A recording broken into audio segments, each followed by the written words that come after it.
గతించిన పోయిన వారాల్లో ఇశ్రాయేలు అరణ్యయాత్ర ధ్యానం చేద్దామని తీర్మానం చేసుకున్నాం, అవునా? సో ఆ అరణ్యయాత్రలో ఇశ్రాయేలుకు అరణ్యయాత్ర ధ్యానం చేయడం వల్ల వచ్చే లాభాలేంటి ధ్యానం చేశాం. ఈరోజు ప్రాముఖ్యంగా అరణ్యయాత్రలో వాళ్ళు చేసిన తప్పులేంటి, ఆ తప్పుల ద్వారా మనం నేర్చుకునే గుణపాఠాలు ఏంటి అనేది మనం ధ్యానం చేయబోతాం, అవునా? నెహెమ్యా భక్తుడు తన ప్రార్థనలో ఇశ్రాయేలు ప్రజలకు ఒక జాముసేపు ధ్యానం చేసి ఒక జాముసేపు ప్రార్థన చేశాను అని ఉంటది బైబిల్లో. నెహెమ్యా గ్రంథం 9వ అధ్యాయంలో ఆ జాముసేపు ప్రార్థనలో ఇశ్రాయేలు ప్రజలు చేసిన తప్పులేంటో, వాళ్ళ పితరులు చేసిన లోపాలేంటో తమ తరానికి బోధిస్తాడు. అలాగే నెహెమ్యా భక్తుడు, అలాగే పౌలు భక్తుడు, అలాగే స్తెఫను, అలాగే ఆసాపు, ఇలా చాలా మంది భక్తులు వారి వారి తరాలకు వాళ్ళ పితరులు చేసిన తప్పులేంటో లోపాలేంటో చెప్పుకొని వారి వారి తరాలకు బోధించేవారు. వీటిని ఇశ్రాయేలు ప్రజలు అరణ్యయాత్రలో వాళ్ళు చేసిన తప్పులేంటి లోపాలేంటని. అలాగే నేటి తరానికి మనకు అన్వయించుకునే విధంగా ఇశ్రాయేలు ప్రజలు చేసిన తప్పులేంటో చూద్దామా? బైబిల్లో అతి పెద్ద అధ్యాయం 119వ అధ్యాయం, అవునా? బైబిల్లో అతి పెద్ద 3వ అధ్యాయం ఎవరు తెలుసా? బైబిల్లో అతి పెద్ద 3వ అధ్యాయం కీర్తన గ్రంథం 78. ఏంటి? కీర్తన గ్రంథం 78. ఆ కీర్తన గ్రంథం 78 రాసింది ఎవరంటే ఆసాపు. ఆ ఆసాపు రాస్తూ ఆ 3వ అతి పెద్ద అధ్యాయంలో ఇశ్రాయేలు ప్రజలు చేసిన తప్పులేంటో లోపాలేంటో రాసుకుంటూ వస్తాడు. అలా చేస్తూ రాస్తూ తమ తరానికి చెప్తాడు. ఏం చెప్తారో చూడండి. కీర్తన గ్రంథం 78వ కీర్తన తీస్తారా? నా జనులారా, నా బోధకు చెవియొగ్గుడి, నా నోటి మాటలకు చెవియొగ్గుడి. నేను నోరు తెరిచి ఉపమానము చెప్పెదను, పూర్వకాలపు గూఢవాక్యములను నేను తెలియజెప్పెదను. మాకు తెలియజేసిన సంగతులను, మా పితరులు మాకు వివరించిన సంగతులను చెప్పెదను. యెహోవా స్తోత్ర క్రియలను, ఆయన బలమును, ఆయన చేసిన ఆశ్చర్యకారములను దాచకుండా వాటిని వారి పిల్లలకు మేము చెప్పెదము. రాగల తరములో పుట్టబోవు పిల్లలు దాన్ని నెరుగునట్లు, వారు లేచి తమ పిల్లలకు దాన్ని వివరించినట్లు, వీరును దేవుని యందు నిరీక్షణ గలవారే దేవుని క్రియలు మరొకయుండి. తలపగింది. ఆసాపు 228 మందికి అధికారి, నాట్ అ కామన్ మ్యాన్. ఇంతకుముందు మనం చెప్పాం మీకు చాలాసార్లు. ఆసాపు 228 మందికి అధికారి. ఆయన ఇశ్రాయేలు ప్రజలకు చెప్తున్నాడంటే చిన్న విషయాలు చెప్తారా, పెద్ద విషయాలు చెప్తారా? ఆత్మీయమైన విషయాలు చెప్తారా, ఆత్మీయహీనమైన విషయాలు చెప్తారా? ఆత్మీయమైన విషయాలు చెప్తాడు, అద్భుతమైన విషయాలు చెప్తాడు. అలా చెప్తూ రాస్తూ, పిల్లలారా నా మాట వినండి, నా బోధకు చెవి ఎక్కండి, మీకు అద్భుతమైన విషయాలు చెప్పాలనుకుంటున్నా అని అద్భుతమైన విషయాలు ఆనాడు దేవుడు ఇశ్రాయేలు ప్రజలో వాళ్ళ పితరుల పట్ల చేసిన మేలులేంటో క్రియలేంటో వివరించుకుంటూ బోధిస్తాడు. ఎవరు? ఆసాపు. అలా చెప్తూ ఎంత ప్రాముఖ్యమైనవో ఆలోచన చేయండి. ఆనాటి తరానికి చెప్తున్నాడు. అంత మాత్రమే కాదు, వీటిని రాగల తరాల్లో రాగల పిల్లలు కూడా మీరు బోధించుకోవాలని చెప్పాలని నేను ఆశపడుతున్నా అంటున్నాడా లేదా? చూడడం కావాలంటే మళ్ళా చదువుతున్నాను. 5వ వచనం. రాగల తరములలో పుట్టబోవు పిల్లలు దాన్ని ఎరుగునట్లును, వారు లేచి తమ పిల్లలకు దాన్ని వివరించినట్లును, వీరును దేవుని యందు నిరీక్షణ గలవారే దేవుని క్రియలు మరొక ఉండి. అద్భుతమైన మాట. ఏ మాట? రాగల తరాల్లో. అందుకే చెప్పా, ఆసాపు ఆనాడు రాసిన కీర్తన రాగల తరాల్లో కూడా బోధించుకునే విధంగా ధ్యానం చేయాలి, చెప్పాలి అని నొక్కి చెప్తున్నాడా? అలాగే ఈ రోజు ఉన్నటువంటి సోషల్ మీడియాలో మన మందిరం తరపున దేవుడు మనకిచ్చినటువంటి అవకాశాన్ని, ఇశ్రాయేలు యొక్క అరణ్య చరిత్రను అనేక తరాలు తర్వాత ఎవరైనా అనేక సంఘాల వాళ్ళు, తెలుగు మాట్లాడే వాళ్ళు వింటున్నప్పుడు కూడా వాళ్ళకు కూడా దీవెనకరంగా ఆశీర్వాదకరంగా ఉండాలని నా కోరిక. అర్థమవుతుందా? అందుకు అందరికి అర్థమయ్యే కోణంలో భాషలో చెప్పే ప్రయత్నం చేస్తున్నా. రైట్? సో ఇప్పుడు ఆసాపు ఇంకా చెప్పడం మొదలు పెడతాడు. ఏమని? ఇశ్రాయేలు అరణ్యయాత్రలో చేసిన తప్పులేంటి అని మొదలు పెడతాడు 6వ వచనం నుంచి. ఇప్పుడు ఒక్క నిమిషం అండి. ఇది అర్థం చేసుకోవడానికి మీకు నేను సింపుల్ గా, ఇశ్రాయేలు అరణ్యయాత్రలో 40 సంవత్సరాలు చాలా తప్పులు చేశారు. ఈ అరణ్యయాత్రలో చాలా తప్పులు చేశారు. వాళ్ళు చేసిన తప్పులు నేటి ఆత్మీయ యాత్రలో మనం చేయకోకుండా ఉండాలంటే గుర్తుపెట్టుకోండి. ఈ చెయ్యి ఉందా? ఈ చేతికి ఎన్ని వేలు ఉన్నాయి? 5 వేలు ఉన్నాయి. ఈ 5 వేలు నేను చెప్పిన 5 ప్రాముఖ్యమైన మాటలు గుర్తుపెట్టుకోండి. ఆనాడు 40 సంవత్సరాల అరణ్యయాత్రలో తప్పులు చేశారు. 5 తప్పులు, ప్రాముఖ్యమైన తప్పులు. నేటి ఆత్మీయులు కూడా ఈ 5 విషయాల్లో తప్పిపోతే కనుక పాడైపోతారు. రైట్? మొట్టమొదటిది ఇదేమంటారు? బొటనవేలు అంటారు. రైట్? దీన్ని చూపుడు వేలు అంటారు, దీన్ని మధ్య వేలు అంటారు, దీన్ని ఉంగరం వేలు, దీన్ని చిటికిన వేలు. తెలుసా? ఇప్పుడు నేను చెప్పే ఈ 5 వేలు ఎలా ఉన్నాయో ఈ 5 వేలకు సంబంధించినట్టు ఎప్పుడు మర్చిపోకండి. ఒక 5 ఏళ్ల తర్వాత 10 ఏళ్ల తర్వాత అడిగిన ఇశ్రాయేలు ప్రజల అరణ్యయాత్రలో ఎన్ని తప్పులు?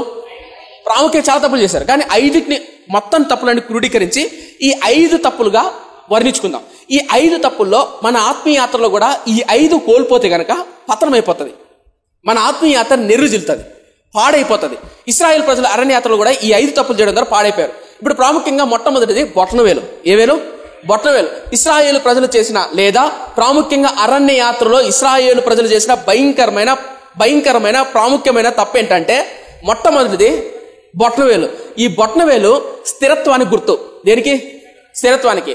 అరణ్య యాత్రలో, ఈ ఆత్మీయ యాత్రలో మనం పడిపోకుండా జాగ్రత్తగా ఉండాలంటే ఆయనను స్థిరత్వంతో హత్తుకోవాలి. ఎవరిని?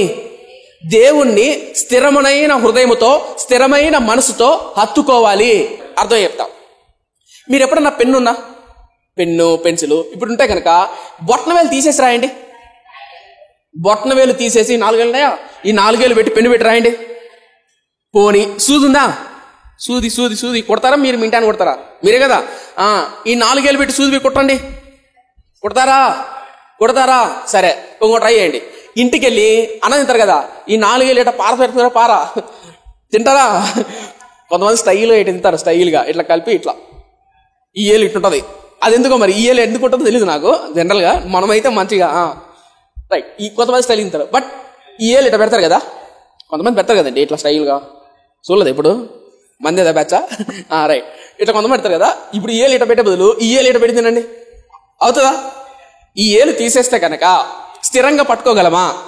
పట్టుకోలేం. ఇన్ ద సేమ్ వే ఆత్మీయ యాత్రలో ఇశ్రాయేలు ప్రజలు అరణ్య యాత్రలో పాడైపోవడానికి, పడిపోవడానికి, జారిపోవడానికి బలమైన కారణం ఏంటంటే దేవుణ్ణి స్థిరమైన హృదయంతో పట్టుకోలేదు. మీరు కావాలంటే అబ్జర్వ్ చేయండి. ఈ బొటనవేలు లేకపోతే చేత్తో పెన్ను కానీ, పెన్సిల్ కానీ, లేదంటే సూది కానీ కనీసం భోజనం కూడా చేయలేం. ఈ బొటనవేలు స్థిరత్వానికి గుర్తు. అలాగే మన ఆత్మీయ యాత్రలో ప్రభువైన యేసుక్రీస్తును స్థిరమైన మనసుతో, స్థిరమైన హృదయంతో హత్తుకోకపోతే ఏమైపోతాం? పాడైపోతాం, నాశనమైపోతాం. చూడండి, ఇప్పుడు 78 కీర్తనలు ఏమంటారు చూడండి భక్తులు. చూడండి, కీర్తగ్రంథం 78 తీస్తారా? 6వ వచనం చదువుదామా? 6వ వచనం. యథార్థ హృదయులు కాక, ఎవరు వాళ్ళు? ఇశ్రాయేలు ప్రజలు అరణ్య యాత్రలో ఏం చేశారంటే తప్పు. చూడండి, యథార్థ హృదయులు కాక దేవుని విషయమై స్థిర మనస్సు లేని వారై తమ పితరుల వలె తిరగబడకయు. అద్భుతమైన మాట. ఇశ్రాయేలు ప్రజలు రైట్ తలపైకెత్తారు. 228 మందికి అధికారి. దావీదు చనిపోయిన తర్వాత, సొలొమోను మందిరం కట్టిన తర్వాత ఈ అద్భుతమైన ఆరాధకుడు, దేవుని సేవకుడు ఆసాపు మామూలు వ్యక్తిగా సుమా, అద్భుతమైన భక్తిపరుడు. ఆ భక్తిపరుడు తన ఆత్మీయ అనుభవంలో నుంచి కొన్ని మాటలు చెప్తున్నాడు. ఇప్పుడు ఇంత పెద్ద అధికారి అంటే ఎన్ని ఆత్మీయమైన పాఠాలు నేర్చుకుంటాడు? ఆత్మీయమైన పాఠంలో నుంచి పరిశుద్ధాత్మ ప్రేరేపణలో కీర్తన రాస్తూ ప్రాముఖ్యమైన మొదలెడతానే ఏం మొదలెట్టాడు? యథార్థ హృదయులు కాక ఉందా? మీరు కామెంట్ అబ్జర్వ్ చేయండి. ప్రాముఖ్యంగా క్రైస్తవులమైన మన ఆత్మీయ యాత్రలో పడిపోవడానికి బలమైన కారణం ఏంటంటే మనసు స్థిరంగా ఉండడం. యథార్థమైన హృదయంతో స్థిరంగా హత్తుకు లేకపోవడం. స్థిరంగా అంటే ఏదైనా ఒక నిర్ణయం తీసుకున్నాం అనుకో, ప్రతి ఆదివారం మందిరానికి రావాలా, అదొక నిర్ణయం. ప్రతిరోజు ప్రార్థన చేసుకోవాలా, అదొక నిర్ణయం. ప్రతిరోజు ప్రార్థన చేయాలా, అదొక నిర్ణయం. ఇది స్థిరమైన హృదయం, స్థిరమైన నిర్ణయం, స్థిరమైన మనసు లేకోకుండా సినిమా వచ్చిందని, సీరియల్ వచ్చిందని, మొబైల్లో నోటిఫికేషన్ వచ్చాయని, ఫోన్లు వచ్చాయని, ఎవడో పిలిచాడని, బంధువులకు బాలేదని, ఇంటిళ్ళకు చుట్టాలకు ఆదివారం అది తిరుగుతుంటారే, వాళ్ళు భక్తిపరులు ఎదగడం చూసారు ఎప్పుడన్నా మీరు? వాళ్ళకి ఎదగలేదు. మీరు కావాలంటే అబ్జర్వ్ చేయండి. ఈవెన్ చదువుకున్న పిల్లలైనా సరే, ఉద్యోగం చేస్తున్నవాడైనా సరే, వ్యాపారస్తుడైనా సరే, చదువుకుంటున్న పిల్లలైనా సరే, స్థిరమైన మనసుతో చదువుకుంటున్నా, వ్యాపారం చేస్తున్నా, ఉద్యోగం చేస్తున్నా లక్ష్యాలు, గమ్యాలు చేరుకోగలరు. మీరు కావాలంటే అబ్జర్వ్ చేయండి. ఇశ్రాయేలు ప్రజలు ప్రాముఖ్యంగా పాడైపోవడానికి ఏం లేదు, బొటనేం లేదు. అంటే స్థిరమైన మనసు లేదు. ఈ రోజు క్రైస్తవులు మన ఆత్మయాత్రలో పాడైపోకుండా స్థిరంగా ఉండాలంటే స్థిరమైన మనసు ఉండాలి. ఆది సంఘంతో మన పితలు ఏం చెప్పారు తెలుసా? అపోస్తుల కార్యం 11వ అధ్యాయం తీయండి. అపోస్తుల కార్యం 11వ అధ్యాయం తీస్తారా? అద్భుతమైన మాట చూడం. ఎంత భయంకరమైన హెచ్చరికలో స్థిరమైన హృదయం లేకపోతే ఎలా పడిపోతామో చూడండి. అపోస్తుల కార్యం 11వ అధ్యాయం 22 నుంచి. వారిని గురించిన సమాచారము యెరూషలేములో ఉన్న సంఘపు వారు విని బర్నబాను అంతియోకా వరకు పంపిరి. ఒక తప్పగితని చరిత్ర చెప్తా. అంతియోకా అనే సంఘం సిరియా ప్రాంతానికి కొంచెం దగ్గరలో ఉంటుంది, లేదా సిరియా ప్రాంతంలో సంబంధించిన ప్రాంతం అంతియోకయ. ఈ అంతియోకయలో క్రైస్తవులు మారుమనసు పొంది బాప్తిస్మం తీసుకొని సంఘంలో అంటుకట్టబడుతూ ఉంటారు. ఇలా అంటుకట్టబడుతున్నప్పుడు సంతోషించి ఆనందించి యెరూషలేములో ఉన్న పెద్దలు ఏం చేశారంటే బర్నబాను అనే ఒక సంఘ పెద్దను నిర్ణయించి, అయ్యా బర్నబా, అంతియోక ప్రాంతంలో దేవుణ్ణి నమ్ముకున్న పిల్లలు ఉన్నారు, వాళ్ళ దగ్గరికి వెళ్ళి నువ్వు చెప్పు, వాళ్ళు కొత్తగా దేవుణ్ణి నమ్ముకున్నారు. ఎప్పుడు? అది కొత్త సంఘం. అర్థమైందా? ఏది? అంత్యోకయ. కొత్తగా మారుమనసు పొంది కొత్తగా వృద్ధి చెందుతున్న సంఘం. ఏది? గట్టిగా చెప్పాలి. ఏది? అంత్యోకయ. ఆ సంఘం కొత్తగా అభివృద్ధి అవుతుంటే ఒక సంఘ పెద్దను నిర్ణయించారు. ఎవరు ఆ సంఘ పెద్ద? బర్నబా. ఇప్పుడు బర్నబా వెళ్ళి అంత్యోక సంఘంలో చెప్పడం మొదలుపెట్టాడు. ఏమని? ఇప్పుడు చూద్దాం. 23. అతడు వచ్చి దేవుని కృపను చూచి సంతోషించి ప్రభువును స్థిర హృదయముతో హత్తుకొనవలనని డాష్ అందరినీ హెచ్చరించను. హెచ్చరించాడా? వేడుకున్నాడా? బోధించాడా? హెచ్చరించను అంటే ఆ హెచ్చరించడం అనేది బోధించడం కంటే భయంకరమైనది. ఎందుకంటే హెచ్చరిక అంటే జాగ్రత్త. మీరు ఎప్పుడైనా అబ్జర్వ్ చేయలేదో, కొన్ని ట్రాన్స్ఫార్మర్ల దగ్గర కొన్ని యాక్సిడెంట్ జరిగే జోన్ల చేట ఒక పుర్రె బొమ్మ 2 ఎంకలు పెడతారట. చూసారా లేదా? 2 ఎంకలు ఒక పుర్రె బొమ్మ పెడతారు. దాని కింద ఏం రాసింటారు? డేంజర్, హెచ్చరిక అని రాసింటారు. అంటే అర్థం ఏమని? ఆడికెళ్ళి కూచిపూడి భరతనాట్యం ఆడమని కాదు. అరే ఆడికెళ్తే పోతారా, ముట్టుకోకండ్రా, దింజోలు రాకండ్రా అని. అవునా? హెచ్చరిక అని. ఆనాడు ఆది సంఘానికి అంత్యోక సంఘములో బర్నబా హెచ్చరిస్తున్న హెచ్చరిక అంటే తెలుసా? ప్రభు కృపను చూచి నైనా దేవుణ్ణి నమ్ముకున్న మీరు, మారు మనసు పొంది బాప్తిసం తీసుకొని సంఘంలో అట్టుకట్టబడిన మీరు పాడైపోకుండా, నశించిపోకుండా, ఆత్మీయతలో జగజారిపోకుండా ఉండాలంటే మీ హృదయము స్థిరంగా హత్తుకోవాలి. ఆనాడు ఇశ్రాయేలు ప్రజలు 40 సంవత్సరాల అరణ్య యాత్రలో పాడైపోవడానికి కారణం తెలుసా? స్థిరమైన హృదయంతో దేవుని హత్తుకోలే, పాడైపోయారు. జాగ్రత్త. ఎందుకంటే ఈ రోజున్న సోషల్ మీడియా టెక్నాలజీ కాలంలో మన హృదయము కాన్స్టెంట్ గా చాలా కష్టం. అంటే ఏకాగ్రతతో ఉండడం చాలా కష్టం. నేనేం చెప్పే ప్రయత్నం చేస్తున్నానంటే, ఇప్పుడున్న సోషల్ మీడియా టెక్నాలజీ కాలంలో వద్దు అనుకున్నా, చూడకూడదు అనుకున్నా, మన వల్ల కాదు అనుకున్నా, మనలో డైవర్ట్ చేసే విధంగా, మన స్థిర హృదయాన్ని తొలగించే విధంగా ఇప్పుడున్న టెక్నాలజీ, ఇప్పుడున్న సోషల్ మీడియా భయంకరమైన పాడు చేస్తున్నాయి. ఒప్పుకోరా? వాస్తవం ఇది. ఎందుకంటే ఒకప్పుడు ఇశ్రాయేలు ప్రజలు కూడా స్థిరమైన హృదయాన్ని కోల్పోయి మోషే మీద, అహరోను మీద, మిరియాను మీద, సేవకుల మీద సనిగారు, గొనిగారు, దేవుని మీద తిరుగుబాటు చేశారు. కారణం అంటే స్థిరమైన హృదయం లేక. గుర్తుపెట్టుకోండి, యథార్థ హృదయాలు కాక స్థిరమైన హృదయం లేక ఏమైపోయారంట మన పితరులు? పాడైపోయారంట. ఇంకో మాట చెప్పనా? ఈ స్థిరమైన మనసు గురించి నాకు చాలాసార్లు భయం వేస్తుంది. నా వ్యక్తిగత, నా ఆత్మీయాత్రలో కూడా ఎన్నోసార్లు మనం తీసుకున్న తీర్మానాలకు, నిర్ణయాలకు స్థిరమైన హృదయాన్ని అనుసరించలేకపోతున్నామని మన సంఘంలో కానీ, యవనస్తులు కానీ కొంతమంది చూస్తున్నప్పుడు, దేవుని నమ్ముకున్న పిల్లలు మొదట్లో బాప్తిసం తీసుకొని కొన్ని రోజుల తర్వాత గడిచిన తర్వాత ఏమైపోతారో కనపడరు అసలు. అంతవరకు మొదటిచ్చిన మాట, మొదటిచ్చిన వాగ్దానం, మొదటిచ్చిన కన్నీటి ప్రార్థన కానరావు. తెలుసా మీకు విషయం? చాలా మంది లేరు. కారణం ఏం చెప్పండి? స్థిరమైన హృదయము లేక. సో దయచేసి ప్రభుని అడగండి. ఏమని? స్థిరమైన హృదయము మాకీ ప్రభువా. మన పితరులు పౌలు, పేతురు, యాకోబు వీళ్ళందరూ రాశారు తెలుసా పత్రికల్లో. స్థిరమైన హృదయం లేకపోతే పాడైపోతావు. మొట్టమొదట అంత్యోక సంఘానికి హెచ్చరించను ఉందా? ఇంకా చూపిస్తా చూడండి కావాలంటే ఏముందో.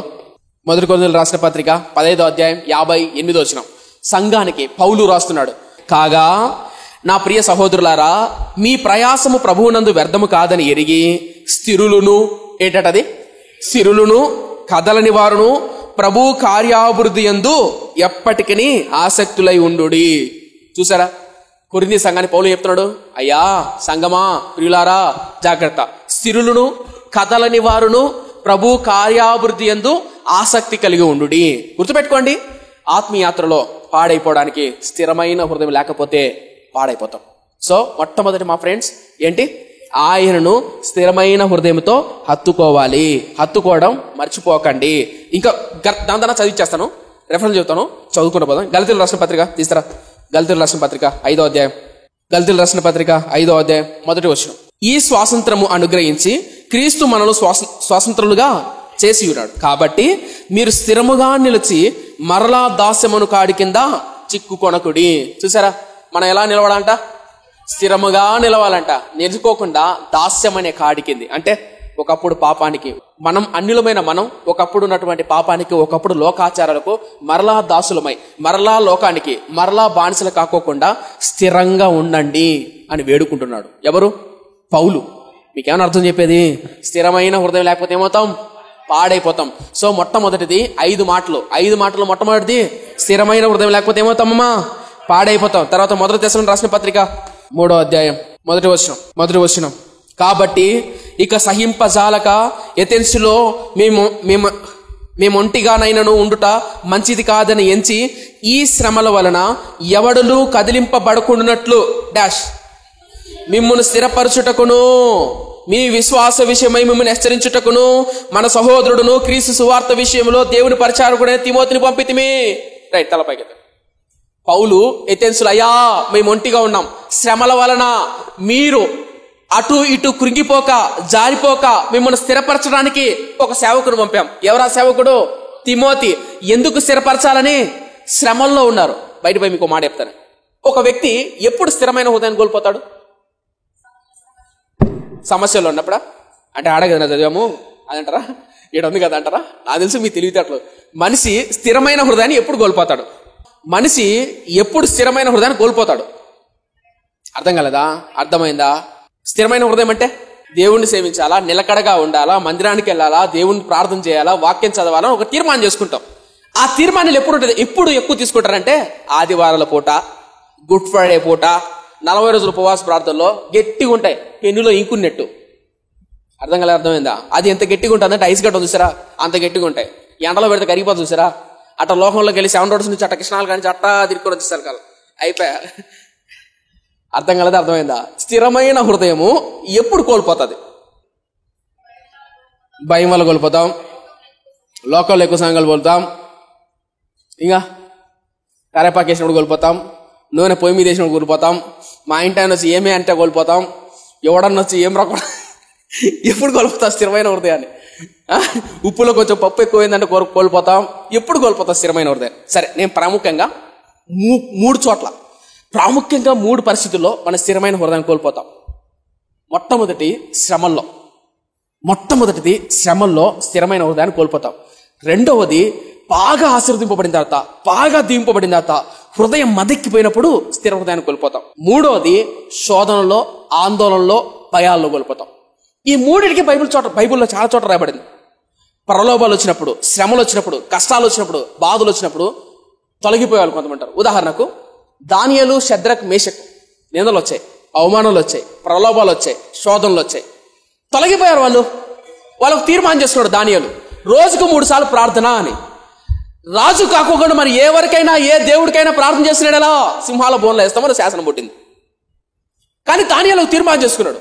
దానియేలుకు కమిట్మెంట్ ఉంది, దానియేలుకు స్థిరమైన హృదయం ఉంది. ఏంటి ఆ స్థిరమైన హృదయం? రోజు 3 సార్లు ప్రార్థన చేసుకోవాలి, అది స్థిరమైన హృదయం. రాజు శాసనం పుట్టించాడు, మానేశాడైనా? మానలే. ఇప్పుడు భయం వచ్చింది. అదే శాసనం కనుక మనం వస్తే, శాసన సంఘ దేవుడు ఎరుగునా, ఈరోజు సాయంకాలం సినిమానా, ఈరోజు మధ్యాహ్నం 2 గంటలకు మా టీవీ ప్రోగ్రాంలో సినిమా వస్తుంది అంటే సార్ ఎంతమంది మానేస్తారు? మర్చిపోయిన ఎవరో ఒక ఆమె ఒకసారి మీటింగ్ పెట్టాం, ఆర్టీసీ బస్ దగ్గర మీటింగ్ పెడతా అంటే అదేదో 12వ తేదీ 13వ తేదీ మీటింగ్. ఎన్ని గంటలకు అయ్యారు మీటింగ్ అంటే 7 గంటలకు స్టార్ట్ అవుతుందమ్మా అన్న. అరే 7కా అంటే ఏమ్మా అంటే 7కు మాకు సీరియల్ వస్తుంది అయ్యారు, 9కి నువ్వు స్టార్ట్ చేయకపోయినారా అనేది. ఏంటట 9కి నువ్వు స్టార్ట్ చేయ సీరియల్ వస్తుందంట. అర్థం కాలే? అర్థమైందా? వాళ్ళు చెప్పండి. ఇంకా నెబ్కద్నెజర్ వచ్చి మీరు ప్రార్థన చేసినలా మీటింగ్ పెట్టిన తలకాయ లేచిపోతా అయినాడు ఒక మొండాల మీద లేకుండా వచ్చారా? అంత సీరియల్ అవసరం లేదు, సీరియల్ వచ్చేసారు. ఏం చెప్పే ప్రయత్నం చేస్తున్నా అంటే, ఏం జరిగినా స్థిరమైన హృదయంతో దేవుని సేవించే మనసు ఉందా? ఒకటి, ప్రలోభాలు, కష్టాలు, శ్రమలు వచ్చినప్పుడు ఏమవుతామంట? స్థిరమైన హృదయాన్ని కోల్పోతాం. రెండవది, శోధన మన కళ్ళెదురున్నప్పుడు, అంటే పాపం మన కళ్ళెదురున్నప్పుడు, వ్యామోహం కావచ్చు, జారత్వం కావచ్చు, లోభత్వం కావచ్చు, మన కళ్ళెదురున్నప్పుడు స్థిరమైన హృదయాన్ని కోల్పోతాం. ఇక్కడ మందిరంలో కూర్చున్నప్పుడు చాలా మంది యవనస్తులు, మధ్య వయసులో కానీ ఒక తీర్మానం చేసుకుంటారు, అపవిత్రమైన వాటిని చూడను, చెడ్డవాళ్ళ జోడికి వెళ్ళను, అపవిత్రమైన చాటింగ్లు, అపవిత్రమైన వాటికి దూరంగా ఉంటాను అని దేవుని మందిరంలో దేవుని సన్నిధిలో తీర్మానం చేసుకుంటాం. మనం యోసేపు జీవితంలో కూడా పొతిఫర్ లాంటి భార్య వచ్చి పాపం చేద్దామంటే స్థిరంగా ఉన్నాడా లేదా? స్థిరంగా ఉన్నాడు. గేహాజీ ఉన్నాడు, కళ్ళ ఎదుట బంగారాన్ని, అద్భుతమైన వస్త్రాలను చూసినప్పుడు ఏం చేశాడు? ఆశించాడు. సో నేను ఏం చెప్పే ప్రయత్నం చేస్తున్నానంటే, నమ్మకంగా సేవకుని వెంబడించాల్సినటువంటి గేహాజీ తొలగిపోయాడు. యోసేపు స్థిరంగా ఉన్నాడు. దానియేలు, షద్రక్, మేషకు, అబేద్నెగోలు స్థిరంగా దేవుణ్ణి వెంబడించారు. అలాగే మూడోది, ప్రాముఖ్యంగా మూడోది, మనం ఎప్పుడు స్థిరత్వాన్ని కోల్పోతామంటే, బాగా ఆశీర్వాదం ఉన్నప్పుడు, బాగా దీవులు ఉన్నప్పుడు. లోపల కొండ ఉందే, కొండ అంటే కొట్ట, కడుపు నిండా భోజనం పడినప్పుడు, అని తేపులు వచ్చినప్పుడు, పైన చల్లగా గాలి వదిలినప్పుడు, ఇప్పుడేమొస్తుంది? నిద్ర వస్తుంది. అలా నిద్రపోతున్నప్పుడు పరిచర్య, దేవుని మందిరం, దేవుని సన్నిధి, ప్రార్థన ఏం కాంట్రాదు. మదించినప్పుడు స్థిరత్వాన్ని కోల్పోతాం. బైబిల్లో అలాంటి వ్యక్తి ఉన్నాడు. అలాంటి వ్యక్తుల్లో ఒక వ్యక్తి ఉజ్జియా స్థిరపడిన తర్వాత అని పదం ఉంటది. 2 దినవృత్తాంతం గ్రంథం 26వ అధ్యాయం 16వ వచనం తీయండి. 16వ వచనం, అతడు స్థిరపడిన తర్వాత అయితే, కనపడిందా? అతడు స్థిరపడిన తర్వాత అతడు మనస్సును గర్వించి చెడిపోయాను. కనిపించిందా? మనస్సును గర్వించి చెడిపోయాడు. సో మనం స్థిరపడిన తర్వాత, బాగా ఆస్తి, బాగా డబ్బు పుష్కలంగా ఉన్న తర్వాత ఏమయ్యే అవకాశం ఉంది? చెడిపోయే అవకాశం ఉంది. సో మై ఫ్రెండ్స్, నేను చెప్పదలుచుకుంది ఏంటంటే, ఇశ్రాయేలు ప్రజలు అరణ్య యాత్రలో పాడైపోవడానికి బలమైన కారణం ఏంటమ్మా? స్థిరత లేకపోవడం. స్థిరత లేకపోతే ఏమవుతాం? పడిపోతాం. నేను అందుకని చెప్తూ ఉంటా, ఒక్కసారి మనం మారు మనసు రక్షణ పొందిన తర్వాత, బాప్తిసం తీసుకున్న తర్వాత ఉదయకాలాన లేచి ప్రభు సన్నిధిలో స్థిరంగా ప్రార్థన చేసే అలవాటు ఎంతమందికి ఉంది? వ్యాపారాలకు వెళ్తున్నప్పుడు, స్కూల్కి వెళ్తున్నప్పుడు, కాలేజీకి వెళ్తున్నప్పుడు స్థిరంగా బైబిల్ చదివే అలవాటు ఎంతమందికి ఉంది? ఆత్మీయతలో మందిరానికి ప్రతి ఆదివారం తప్పకుండా మందిరాలకు వెళ్తూ మీ సంఘాల్లో అభివృద్ధి పొందుతూ సేవకుల దగ్గర పరిచారకులుగా, ఆత్మీయులుగా ఇతరులకు సువార్త ప్రకటించే స్థిరమైన మనసు ఎంతమందికి ఉంది? ఎంతమంది ఉంది? స్థిరమైన హృదయం లేకపోతే ఏమవుతాము? పడిపోతాం. సో ప్రాముఖ్యం మనకు ఉండాల్సింది ఏంటి? స్థిరమైన మనసు. సంఘాలకు చెప్తూ ఇంకొక మాట చూడు, హెబ్రీయులకు రాసిన పత్రిక 13వ అధ్యాయం 9వ వచనం, నానా విధములైన అన్య బోధల చేత త్రిప్పబడకుడి. కనపడిచిందా? నానా విధములైన అన్య బోధల చేత త్రిప్పబడకుడి, భోజన పదార్థములు బట్టి కాక కృపను బట్టి హృదయము స్థిరపరచుకొనుట మంచిది. భోజనములను బట్టి ప్రవర్తించిన వారికి ఏమియు ప్రయోజనము కలగలేదు. తలపగెత్త. నానా విధములైన అన్య బోధల చేత అనుందా? ఎందుకు ఈ విషయం చెప్పాల్సి వచ్చిందంటే, ఈ రెఫరెన్స్ ప్రాముఖ్యంగా చదవాల్సిన కారణం ఏంటంటే, ఈ మధ్య కాలంలో సోషల్ మీడియా, ఇన్స్టాగ్రామ్, ఫేస్బుక్ వచ్చినప్పటి నుంచి రకరకాల బోధలు, రకరకాల విడ్డూరాలు ఈ మధ్య కాలంలో. ఎందుకంటే ఎవరికి తోచినట్టు వాళ్ళు cell phone video camera record చేసేసి ఫేమస్ అవ్వాలని, పబ్లిసిటీ కోసం అని చెప్పేసి రకరకాల పొందులు దొక్కుతున్నారు. రకరకాల తప్పుడు బోధలు. ఈ మధ్యకాలంలో యేసుక్రీస్తును తయారు చేశారని, యేసుక్రీస్తు అన్నని, పరిశుద్ధాత్మ చిన్నతమ్ముడని రకరకాల బోధలు, భయంకరమైన దారుణమైన బోధలు. దయచేసి మై ఫ్రెండ్స్, ఇలాంటి బోధలు విని డిబేట్లంట, సిద్ధాంతాలంట, విభేదాలంట, వంశావళిలో బోధల గురించి అంట, దయచేసి మీ మనసును పాడు చేసుకోకండి. మర్చిపోమాడతాను. నా ఆత్మయాత్రలు నేర్చుకున్న విషయం చెప్తాను. 2016-17 నా తొలి దినాలు, అప్పుడే పుట్టిన దినాలంటే 2016లో పుట్టినానని కాదు, మారు మనసు పొందినటువంటి తొలి దినాల్లో నేను బైబిల్ చదువుతుండేవాడిని. నాకు పుస్తకాలు చదివేలాంటుంది. ఆ పుస్తకాలు మా లైబ్రరీలో ఉన్నప్పుడు కానీ, ఎక్కడన్నా కొనుక్కోవాల్సి వచ్చినప్పుడు కానీ, ఏ పుస్తకాలు పడితే ఆ పుస్తకాలు కొనుక్కునేవాడిని కాదు. ఎందుకంటే చాలా రకాల పుస్తకాల్లో తప్పుడు సిద్ధాంతమైన బోధలు ఉంటాయి, మన హృదయాన్ని కలిసివేసే బోధలు ఉంటాయి.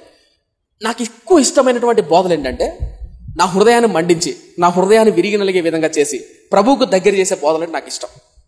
సిద్ధాంతాలు, గొడవలు ఇవి కాదు. నాకు కావాల్సింది ఏంటంటే, నేను క్రీస్తును ఎంత ఎక్కువ తెలుసుకోవాలి, క్రీస్తును మరింత ఎక్కువ ప్రేమించాలి. క్రీస్తు ప్రేమ, ఆయన లోతు, ఆయన పొడవు ఎంతతో, సేవకుల జీవిత చరిత్రలు, ఇవి ప్రాముఖ్యం ఎక్కువ చదివేవారు. ఎందుకంటే కొంతమంది సిద్ధాంతాల్లో జ్ఞానాన్ని ప్రదర్శన. మొన్న ఒక ఆయన అంటాడు, పరలోకాన్ని దేవుడు ఎప్పుడు పుట్టించాడు, పరలోకాన్ని దేవుడు ఎప్పుడు తయారు చేశాడు? ఇది క్వశ్చన్. పరలోకము ఎప్పుడు తయారు చేయబడింది? నాకు ఆశ్చర్యనిపించింది. ఏం క్వశ్చన్ రా బాబు అని. పరలోకాన్ని ఎప్పుడు తయారు చేశాడు? సరే ఒక క్వశ్చన్ అడుగుతాడు, మీలో కిడ్నీ ఎప్పుడు తయారైంది? మీలో తలకాయ ఎప్పుడు ప్రారంభమైంది? ఏం చెప్తారు? నాకు అర్థం కాదు. నిజం, పరలోకం ఎప్పుడు తయారైందంట. ఏం క్వశ్చన్? నరకం ఎప్పుడు తయారైంది? ఏం క్వశ్చన్ లేదు, నాకు అర్థం కాకడుతా. సరే, పరలోకంలో ఎన్ని రోడ్లు ఉంటాయి? సీసీ రోడ్లు ఉంటాయా, తార్ రోడ్లు ఉంటాయా, లేకుంటే చెక్క రోడ్లు ఉంటాయా, ఏ రోడ్లు ఉంటాయా? ఏం క్వశ్చన్లు అండి. నిజం, ఒక్కొక్కరు పిచ్చి పిచ్చి క్వశ్చన్లు, పిచ్చి పిచ్చి సిద్ధాంతాలు, ఫేమస్ అవడానికి. ఏమవడానికి? ఫేమస్ అవడానికి. చూడండి ఎలాంటి బోధన, ఎంత దారుణమైన సంఘటనలు చూడండి. సో మై ఫ్రెండ్స్, ఎందుకు చెప్తున్నానంటే, అన్య బోధలు ఇలాంటివి విని మీ హృదయాన్ని దూరం చేసుకోకండి. మీ హృదయం స్థిరంగా ఉండాలంటే ప్రాముఖ్యంగా గుర్తుపెట్టుకోండి, మంచి బోధ, అద్భుతమైన బోధ, దేవుని ప్రేమ, క్రీస్తు ప్రేమ, దాని లోతు ఎంతో, దాని పొడవు ఎంతో, ఇది కూడా రాస్తాడు పౌలు. ఎఫెసీ రాసిన పత్రిక ఉంటుంది. ఏమిటి తెలుసా? మీరు క్రీస్తు ప్రేమ ఎందు లోతు ఎంతో, పొడవు ఎంతో తెలుసుకొని అందులో స్థిరపడాలని అని అంటాడు. స్థిరమైన హృదయం లేకపోతే పాడైపోతాం. ఇశ్రాయేలు ప్రజలు పాడైపోవడానికి మొట్టమొదటి కారణం ఏంటి? అరణ్య యాత్రలో కానాను దేశానికి వెళ్ళకోకుండా మధ్యలో ఆకురాలు పైన రాడిపోవడం కారణం ఏంటి? స్థిరమైన హృదయం లేక. ఆత్మీయులు కూడా నమ్మకంగా పరలోక రాజ్యంలో ఆత్మీయతలో ఎదగలేకపోవడానికి కారణం ఏంటి? స్థిరమైన హృదయం లేక, స్థిర మనస్సు లేక. స్థిర మనస్సు లేకపోతే ఏమైపోతాం? పాడైపోతాం. సో మొట్టమొదటి మనం నేర్చుకోవాల్సింది ఏంటి? ఆయన్ను స్థిరమైన హృదయంతో హత్తుకోవాలి. సో దేని సూచన? ఆయన్ను స్థిరమైన హృదయంతో హత్తుకోవాలి. అందుకని అంటాడు యోబు. చివరికి ఒక మాట చదువుతాను. పేతురు రాసిన పత్రికలో పేతురు భక్తుడు ఒక మాట చూడండి. 5వ అధ్యాయం, మొదటి పేతురు రాసిన పత్రిక 5వ అధ్యాయం 9వ వచనం, లోకమందున్న మీ సహోదరుల యందు. పేతురు రాస్తున్నాడు పత్రిక ఎవరికి? సంఘాలకు. పేతురు ఎవరో తెలుసా? 12 మంది శిష్యుల్లో పెద్ద శిష్యుడు ఎవరు? పేతురు అంటున్నాడు చూడండి. లోకమందున్న మీ సహోదరుల యందు ఈ విధమైన శ్రమలే నెరవేర్చున్నవని ఎరిగి విశ్వాసమందు స్థిరులై వానిని ఎదురించుడే. వానంటే ఎవరినిడా? సాతానును, అపవాదుని ఎదురించుడే. శ్రమలు వస్తాయి, కష్టాలు వస్తాయి, అనారోగ్యాలు వస్తాయి, ఇబ్బందులు వస్తాయి, శోధనలు వస్తాయి, ప్రలోభాలు వస్తాయి, నిందలు వస్తాయి. వీటన్నిటిలో స్థిరంగా ఉండాలంటే మీరు స్థిరంగా ఉండి వాటిని ఎదిరించండి అయ్యా. స్థిరంగా లేకపోతే పడిపోతాము. ఆత్మీయ యాత్రలో ఇశ్రాయేలు ప్రజలు లేదా అరణ్య యాత్రలో ఇశ్రాయేలు ప్రజలు పడిపోవడానికి స్థిరమైన హృదయం లేక, అలాగే క్రైస్తవులమైన మనం పడిపోవడానికి బలమైన కారణం ఏంటి? స్థిరమైన హృదయం లేక. ఇప్పటి నుంచి అయినా స్థిరమైన హృదయాన్ని కలిగి ఉండండి. నేను ప్రభు సన్నిధిలో ప్రార్థన చేసుకున్నాడు, భయం వేసేదని తెలుసా? నా మనసును బట్టి, నా హృదయాన్ని బట్టి. ఎందుకంటారా? శోధనలు వచ్చినప్పుడు, కష్టాలు వచ్చినప్పుడు, బాధలు వచ్చినప్పుడు మన మనసు మారిపోతుంది, మన నిర్ణయాలు మారిపోతాయి. ఆశీర్వదింపబడినప్పుడు, బాగా కడుపు నిండా భోజనం ఉన్నప్పుడు, మన ఇంటి నిండా డబ్బు ఉన్నప్పుడు, చేతి నిండా డబ్బు ఉన్నప్పుడు, మాకు తెలిసిన కొంతమంది ఉంటారన్నమాట. వాళ్ళు పనికి ఎప్పుడు వెళ్తారంటే, మా ఇంటికి ఒక పనికి వస్తుంది. నిన్న మొన్న పని జరుగుతుంది మన ఇంటి పక్కన. పని జరుగుతుంటే ఏం ఈరోజు పని రాలేదంటే, వేరే ఆయన పని రాలేదు ఆయన అనింది మా అమ్మ. ఏమ్మా ఎందుకు రాలేదు పని కంటే, నిన్న మీ నాన్న కూలి ఇచ్చేసినాడు. కూలి ఇచ్చిన తర్వాత కూలి చేతిలో పడతానే ఆ కూలి అయిపోయేంత వరకు రారు పనులు. కొంతమంది బ్యాచ్ ఉంటారు, ఆ కూలి అయిపోయేంత వరకు రారనమాట. ఎప్పుడైతే చేతిలో డబ్బులు లేదో అప్పుడు వస్తారు. మీకేనా అర్థవుతుందా? డబ్బు చేతిలో ఉంటే పనికి వెళ్ళరు, ఏమి వెళ్ళరు, తడుపు నిండా తాగి పడుకుంటారు. ఏడ పడుకుంటారు? రోడ్ల కూడా పడుకుంటారు. ఏం చెప్తున్నానంటే, డబ్బు చేతి నిండా, డబ్బు లేకపోయినా, కాలాలు మారినా, పరిస్థితులు మారినా స్థిరమైన మనసుతో దేవుని సేవించాలి. సో మొట్టమొదటి ఏంటి? స్థిరమైన మనసు. రెండవది ఏంటి? చూపుడు వేలు. ఏ వేలు ఇది? చూపుడు వేలు. ఇశ్రాయేలు ప్రజలు అరణ్య యాత్రలో పాడైపోవడానికి రెండవ బలమైన కారణం ఆయనను నమ్మకపోవడం. అంటే ఆయన వైపు చూడకపోవడం, ఆయన యందు విశ్వాసం ఉంచకపోవడం. మొట్టమొదటిది ఆయన్ను స్థిరమైన హృదయంతో అత్తులేకపోవడం. రెండవది ఆయన యందు విశ్వాసం ఉంచకపోవడం. ఇదేం సూచన? చూపుడు వేలు సూచన. బైబిల్ చూస్తారా? అదే 78వ కీర్తన చూస్తారా ఒకసారి? 78వ కీర్తన 22వ వచనం. కీర్తన గ్రంథం 78. త్వర తీయాలి, లేట్ అయిపోతుంది. 22వ వచనం, వారు దేవుని యందు విశ్వాసం ఉంచక పోయిరి, ఆయన దయచేసిన రక్షణ యందు నమ్మిక ఉంచలేదు. చూసారా? ఆసాపు భక్తుడు ఇశ్రాయేలు ప్రజలు అరణ్య యాత్రలో చేసిన మరొక తప్పును వివరిస్తున్నాడు. ఏంటా తప్పు? ఆయనను నమ్మకం ఉంచకపోయిరి, ఆయన యందు విశ్వాసము ఉంచకపోయిరి. ఆత్మీయ యాత్రలో, అరణ్య యాత్రలో ఇశ్రాయేలు ప్రజలు అరణ్య యాత్రలో రాలిపోవడానికి రెండో కారణం నమ్మకం ఉంచకపోవడం, విశ్వాసం ఉంచకపోవడం. క్రైస్తవులు కూడా పాడైపోవడానికి, జారిపోవడానికి కారణం ఏంటి? దేవుని యందు నమ్మిక ఉంచకపోవడం, విశ్వాసం లేకపోవడం. చాలా మందికి విశ్వాసం లేకనే కష్టం వచ్చినప్పుడు, అనారోగ్యం వచ్చినప్పుడు, బాధ వచ్చినప్పుడు ప్రార్థన చేయరు కొంతమంది. అప్పుడే మందిరానికి ఏం రాలేదంటే, ఏం మందిరం అండి, వచ్చామండి, ఏం చేశాడండి, ఏం చూశాడండి, ఎలా జరిగిందండి అని దేవుని విమర్శించేవాళ్ళు, సేవకుని విమర్శించేవాళ్ళు. గుర్తుపెట్టుకోండి, ఆనాడు 2000 సంవత్సరాల కిందట యేసుక్రీస్తు ఎన్నో అద్భుతాలు, ఎన్నో ఆశ్చర్యకార్యాలు చేశాడు లేదా? చాలా అద్భుతాలు చేశాడు. కానీ ఒక మాట ఉంటుంది, భయంకరమైన మాట. ఆయన నివసించిన ప్రాంతం కపెర్నహూములో ఎన్నో కార్యాలు, అద్భుత కార్యాలు చేయలేకపోయాడు. ఎందుకంటే ఆయన నమ్మలేదు. వాళ్ళు నమ్మారు, ఆయన నమ్మలేదు. మరొక భయంకరమైన మాట, పాత నిబంధన గ్రంథంలో సారేపాతు విధవరాలు ఉంటుంది. 3 సంవత్సరాలు 3.5 సంవత్సరాలు కరువు వచ్చినప్పుడు ఏలియా సారేపాతు విధవరాల దగ్గరికి వెళ్తాడు. సారేపాతు విధవరాలు అనేటువంటి స్త్రీ ఇశ్రాయేలు ప్రాంతానికి 10 గోత్రాలకు సంబంధించిన స్త్రీ కాదామా, వేరే ప్రాంతానికి సంబంధించిన స్త్రీ. మీకు అర్థం చెప్పాలంటే, నేను సేవకున్నా, మీరందరూ ఎవరు? విశ్వాసులు, అనగా క్రైస్తవులు. నేను మీ ఇంటికి రాకుండా, మీకు ప్రార్థన చేయకుండా, మీకు బోధించుకోకుండా, మీ ఇంట్లో నేను ఆశీర్వాదకరంగా మీకు ఉండకోకుండా, బయట వాళ్ళకి ఆశీర్వాదకరంగా ఉన్నానంటే మీకు విశ్వాసం ఉన్నట్లు లేనట్టే. వాళ్ళకి విశ్వాసం ఉంది, వాళ్ళు గౌరవిస్తారు. కొంతమంది అన్యులు ఉంటారన్నమాట, సేవకుడు అంటే భయపడతారు.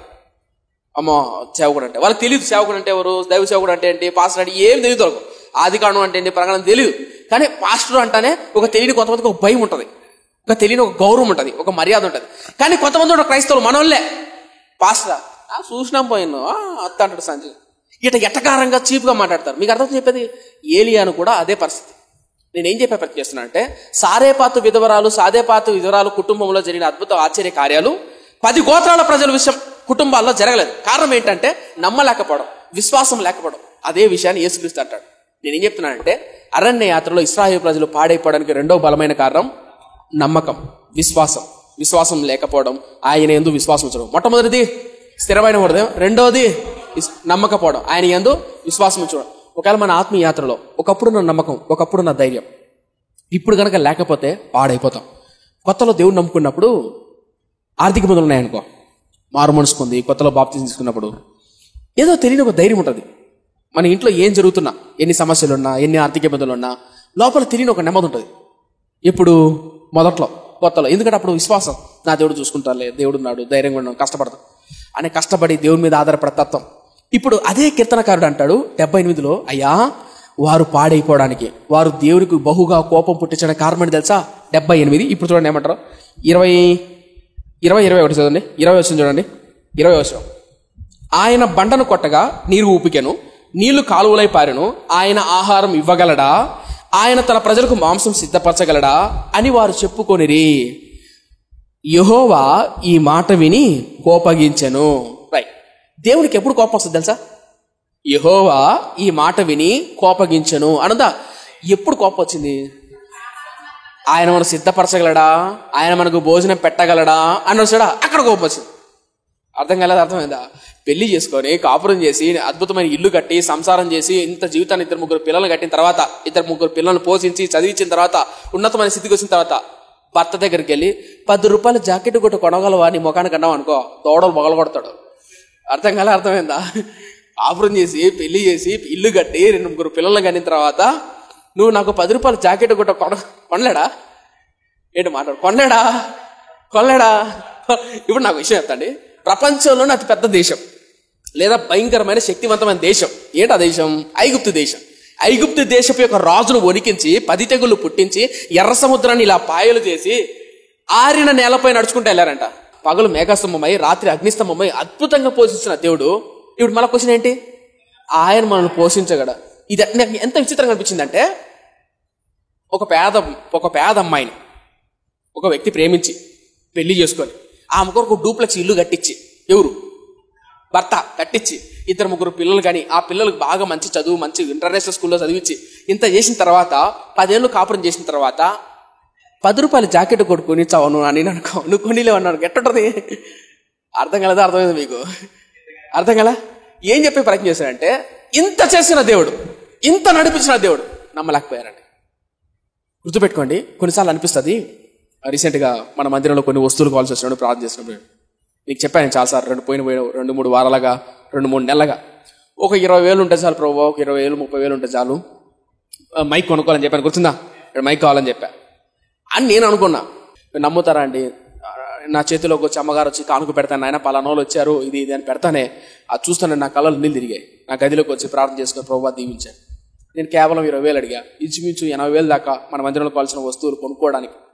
మీరు నమ్మరు చెప్తే విచిత్రంగా ఉంటారు మీరు కొంతమంది. మన సంఘానికి వస్తున్నా కూడా బయట ముక్కు మోంది వెళ్ళి వాళ్ళు, అంటే ఒక లేదా వృద్ధాప్యం ఉందన్న తల్లి డబ్బులు పంపించింది. నాకు చూస్తే నా ఆశ్చర్యం అనిపించింది. డబ్బులు ఎవరు ఊరికారో, కష్టపడితే రాత్రి వాళ్ళు కష్టపడి ఆమె మన వాక్యం ఎందు ఎక్కడో కోవేట్లో ఉంటుంది ఆ తల్లి. కోవేట్లో ఉన్న వాళ్ళు ఇక్కడ మన మందిరంలో వాక్యం అనేక ప్రాంతాలకు వెళ్ళాలి, కొన్ని కొరముట్లు కొనాలి అని అన్నప్పుడు మన మందిరంలో ప్రజలు సహకరించే కంటే, మన మందిరంలో ఉన్న ప్రజలు ప్రోత్సహించడం కంటే బయట వాళ్ళు ప్రోత్సహిస్తున్న ఆశ్చర్యం అనిపించింది. మరొక తల్లి మన రాష్ట్రం కాదు, పక్క రాష్ట్రం కూడా అమ్ముకున్న ఫోన్ చేసి, అయ్యా బాబు రూపాయి పోగు చేసుకుని రూపాయి పోగు నా సేవింగ్స్లో ఇచ్చాను. మన మందిరం కాదు కానీ మన రాష్ట్రం కాదు, బయట రాష్ట్రం నుంచి పంపించారు. ఆశ్చర్యం అనిపించిందండి, ఏడుపు వచ్చిందండి. ఇప్పుడు తలుచుకుంటాను, దేవా ఎంత గొప్పవాడు పోయా, ఆశ్చర్యం అనిపిస్తుంది. ఈ పేద సంఘంలో అనేక ప్రాంతాలకు వాక్యం వెళ్ళాలా, అందుకని మన లైట్లన్నీ కొన్నాం, హార్ట్ డిస్క్ కొన్నాం, కొన్ని వస్తువులు కొన్నాం. వచ్చే వారం వస్తుంది ఆ మైక్.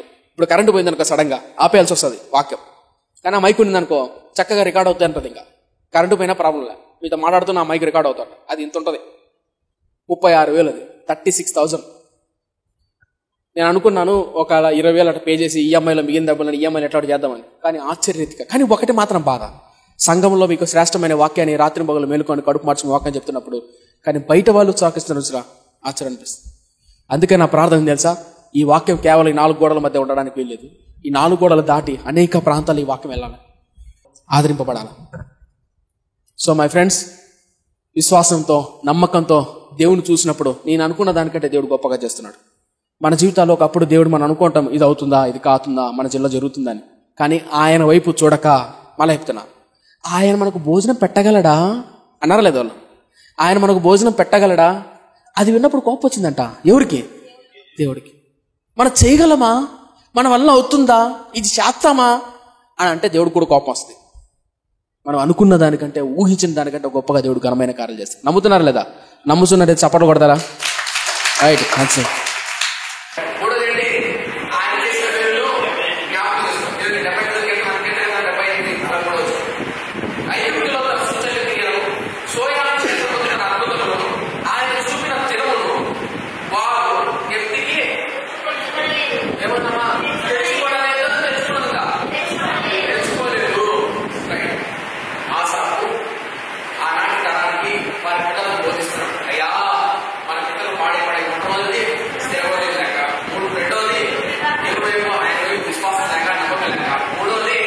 ఆయన చేసిన మేలును, ఆయన చూపిన ఆశ్చర్యకార్యాలను, అద్భుతమైన ఘనమైన కార్యాలను జ్ఞప్తికి తెచ్చుకోక, జ్ఞాపకము తెచ్చుకోక ఏమైపోయారంట?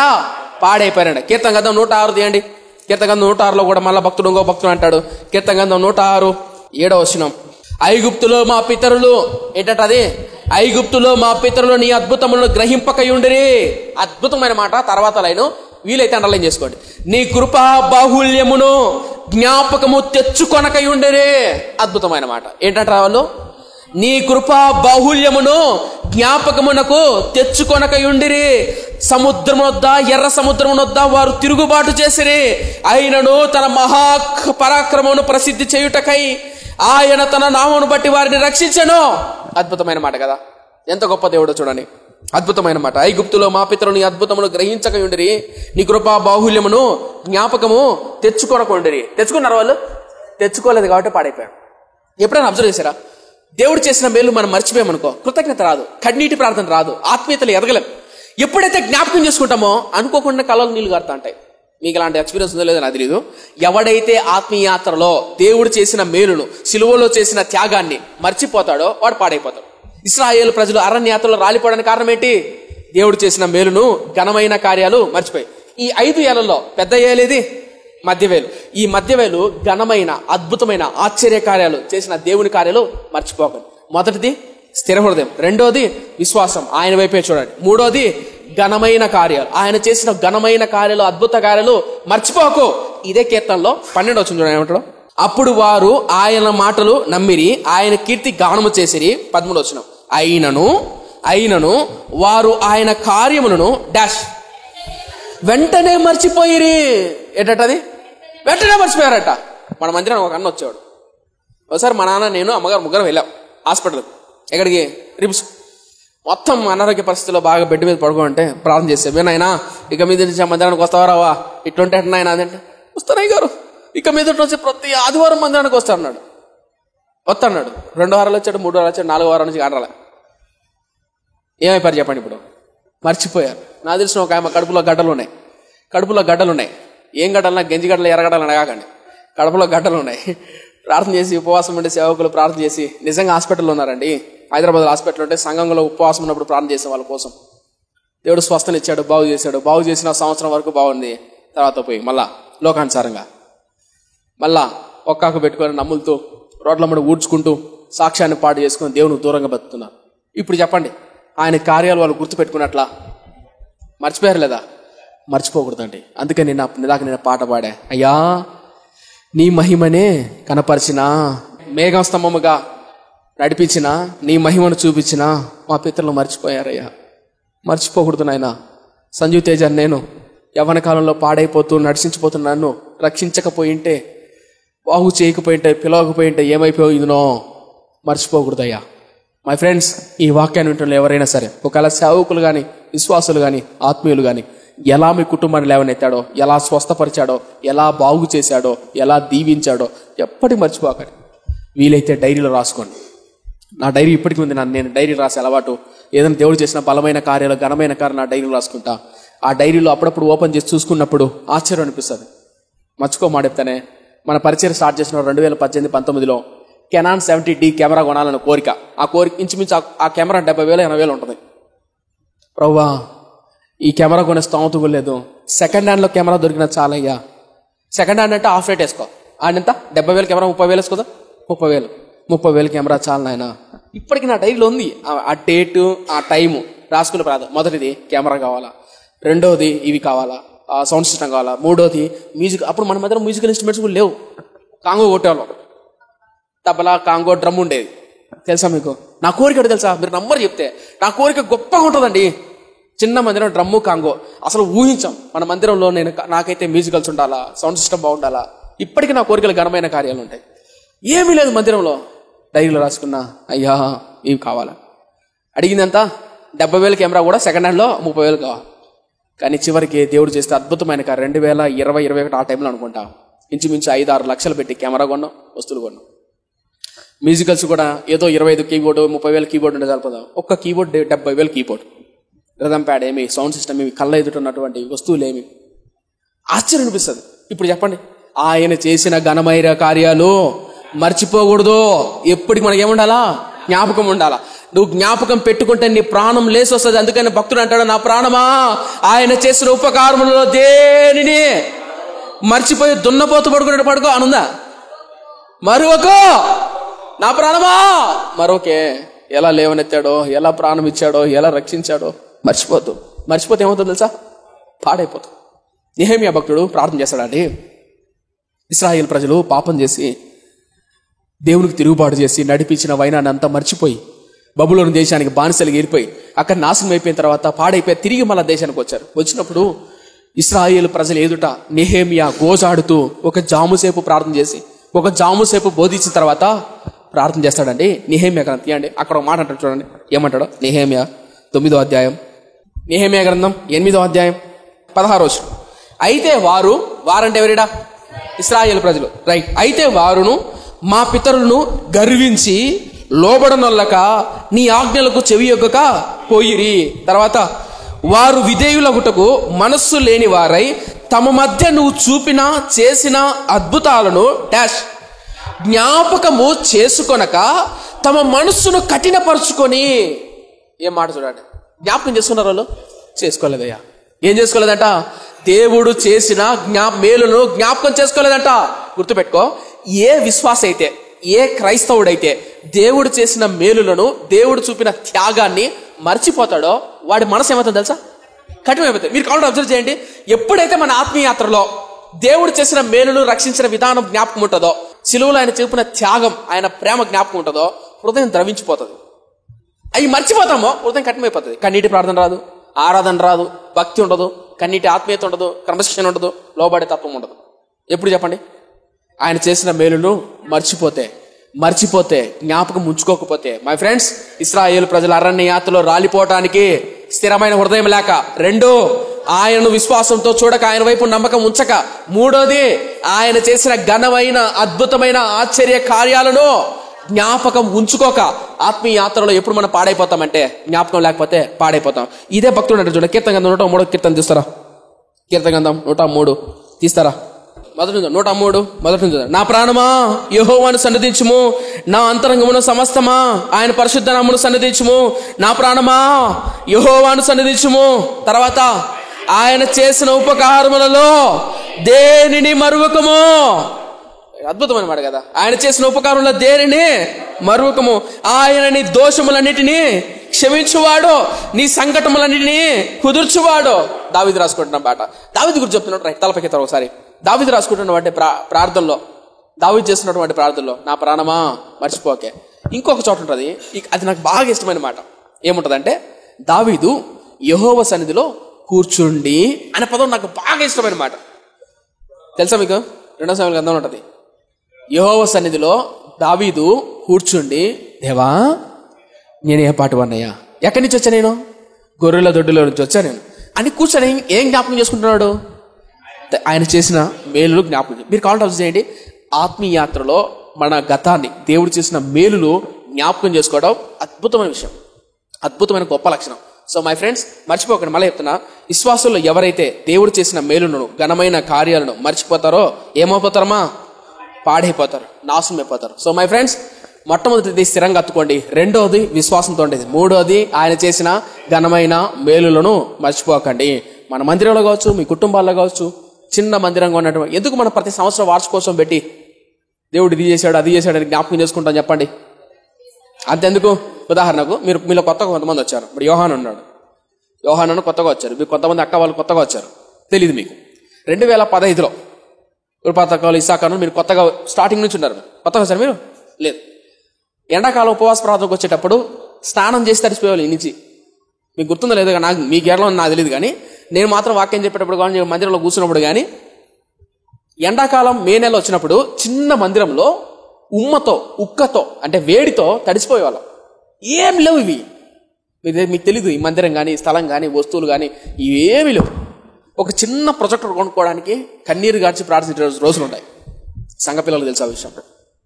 తలుచుకుంటే దేవుడు చేసిన మేలు గుర్తొస్తుంది. ఇంకొక మాట, నేను అప్పుడు హైదరాబాద్లో ఉన్నాను, మా నాన్న వచ్చారు. మా నాన్నగారికి ఒక బైక్ ఉండేది, పక్కన స్థలం కొనాలి. స్థలం కొనాలంటే వాళ్ళు అడ్వాన్స్ చేయాలి. అడ్వాన్స్ అయిన చేతిలో డబ్బులు లేనప్పుడు బైక్ ఉంటుంది కదా, ఆ బైక్ అమ్మేసి ఆ డబ్బులు వాళ్ళు కట్టేద్దాం అని తీర్మానం చేసుకుని స్థలం కోసం ఉపవాసాలు ఉండి, మందిర నిర్మాణం కోసం ఉపవాసాలు ఉండి ప్రార్థన చేసిన రోజులు ఉన్నాయి. అనారోగ్య పరిస్థితులు ఉన్నప్పుడు కానీ మందిర నిర్మాణం కొరకు, మందిర భవిష్యత్తు కొరకు, పిల్లల కొరకు ప్రార్థన రోజులు ఉన్నాయి. నేనేం చెప్తుంది తెలిసి విషయాలు, ఆయన చేసిన మేలులు ఉపకారులు మర్చిపో. ఈ ప్రతి ఒక్క వస్తువు వెనక తలుచుకుంటే ప్రభువా ఎంత గొప్పవాడు భయ్యా, మర్చిపోకూడదు నాయన. ఎందుకు తెలుసా, మన పితరులు మర్చిపోయారు. నెహెమీ భక్తుడు అంటాడు, వాళ్ళు వెంటనే మర్చిపోయారంట. ఎంత దుర్మార్గులండి, ఎంత పట్టినాత్ములండి. మర్చిపోయేవాడు ఆత్మీయంగా ఎదగలేడు. మర్చిపోకూడదు. అందుకని మర్చిపోకుండా ఎప్పుడు నాయనా జ్ఞాపకం చేసుకునే కృప నిమ్ము. మర్చిపోయేవాడు ఆత్మీయుడే కాదు, మర్చిపోయేవాడు ఆత్మీయంగా ముందుకు ఎదగలేడు, ఆత్మీయతలో అద్భుతమైన జీవితాన్ని కొనసాగించేడు. సో మనలో ఎవరైనా సరే మర్చిపోతున్నట్లయితే మిత్రమా గుర్తుపెట్టుకోండి, ఎదగలేదు. మీకు మాట చెప్పనా, ఎందుకు ఈ మాట చెప్పానంటే, ఆయన చేసిన మేలులను ఆశ్చర్య కార్యాలను మర్చిపోయినప్పుడు సనుగుళ్ళు గొనుగులు వస్తాయి. ఎప్పుడు రొక్కరా ఏమొస్తుంది? సనుగుళ్ళు గొనుగులు అంటే ఈయన ముఖం ఈయనేం చేస్తాడు, అవుతుందా, ఇది జరుగుతుందా, ఇది వల్ల అవుతుందా అని సరుగుతో గుండుతుందిరా, అది భయంకర కోపాన్ని పుట్టిస్తుంది. అంతెందుకండి, మీరు కట్టుకున్న మీ భర్తల దగ్గరికి వెళ్ళి నీ ముఖం నువ్వేం చేయగలుగుతావు, నువ్వేం చూడగలుగుతావు అంటే భర్తలకు రోషం వస్తారు కదా. అలాగే మీ దగ్గరకు వచ్చి మిమ్మల్ని అన్నారనుకో, నువ్వేం నాకు పెట్టావు, నువ్వేమో పోషించావు అన్నారు, వాళ్ళు కోపం వస్తారు కదా. పరమ తండ్రి ప్రాణం పెట్టిన దేవుడు వస్తుంది. సనుగులు గొనుగులు ఎప్పుడు వస్తాయంటే ఆయన చేసిన ఘనమైన అద్భుతమైన ఆశ్చర్యకార్యాలు మర్చిపోయినప్పుడు సనుగులు వస్తాయి. మర్చుకోమాటేనే. కొత్తగా పెళ్ళైంది భార్యాభర్తలకు ఇద్దరికి. పెళ్ళైన తర్వాత పెళ్ళైన 2 నెలలకు 3 నెలలకు బంధువులు ఇంటికి తిరుగుతారు అనమాట. దాన్ని ఏదో అంటారు కార్యక్రమం, నా పేరు తెలియదు కానీ పెళ్ళైందనుకో భార్యాభర్త, ఈ భర్త భార్య ఇద్దరు బంధువులు ఇల్లు తిరుగుతూ ఉంటారంట కదా.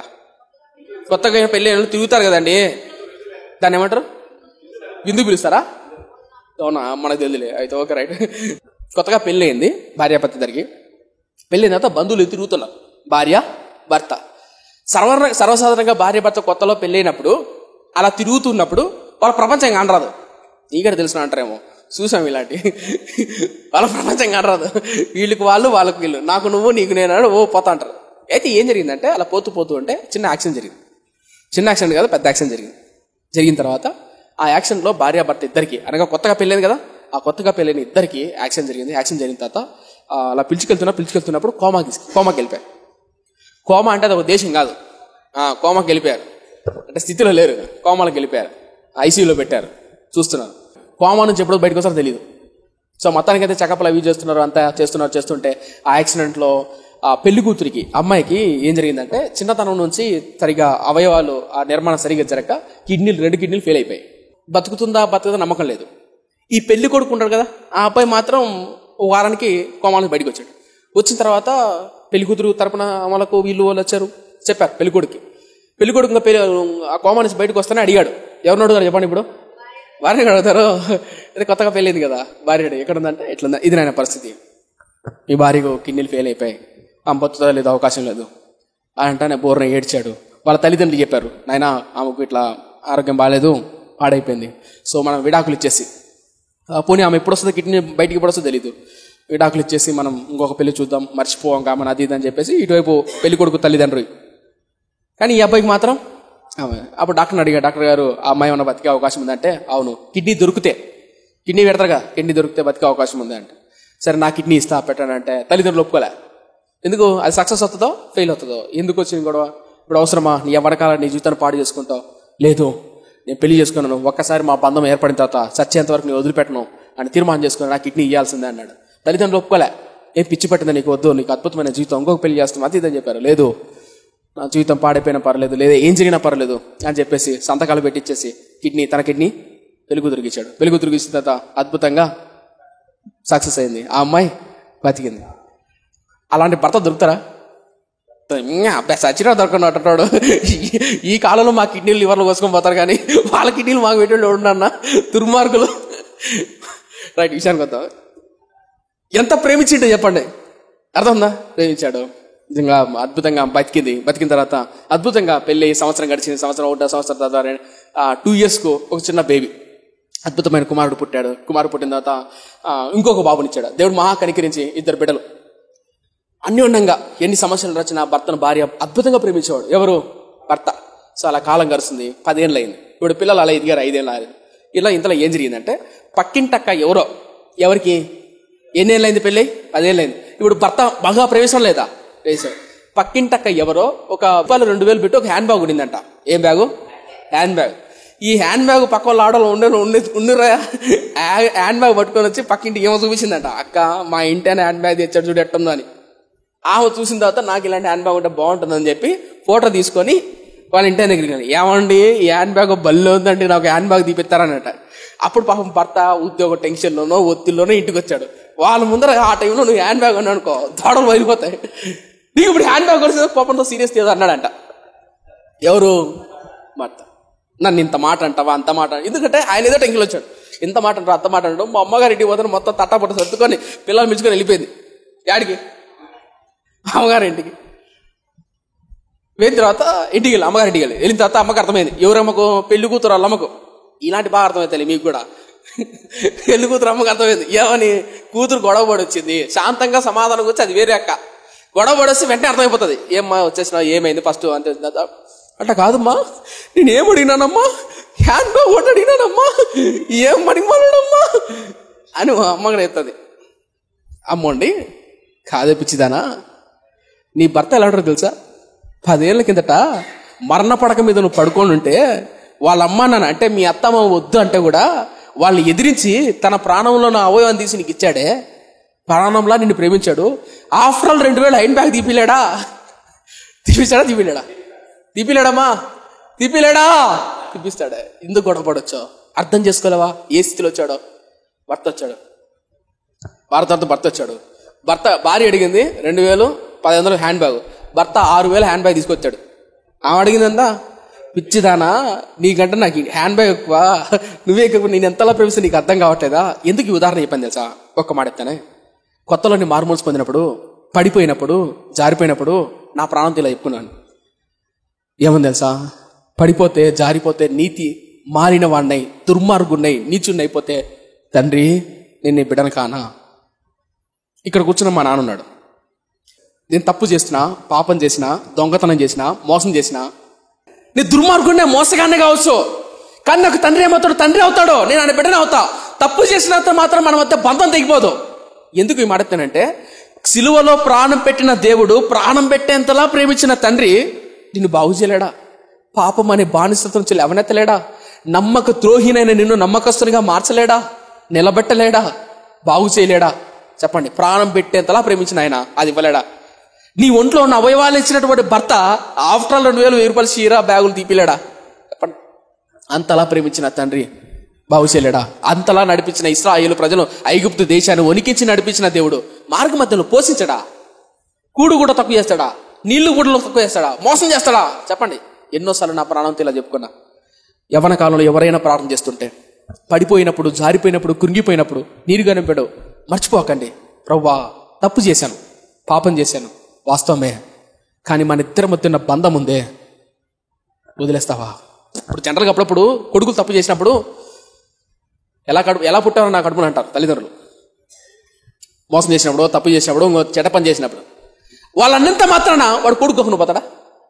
వాళ్ళన్నంత మాత్రం వాడు కూతురు కాకుండా పోతుందా? వాడు మోసగాడే.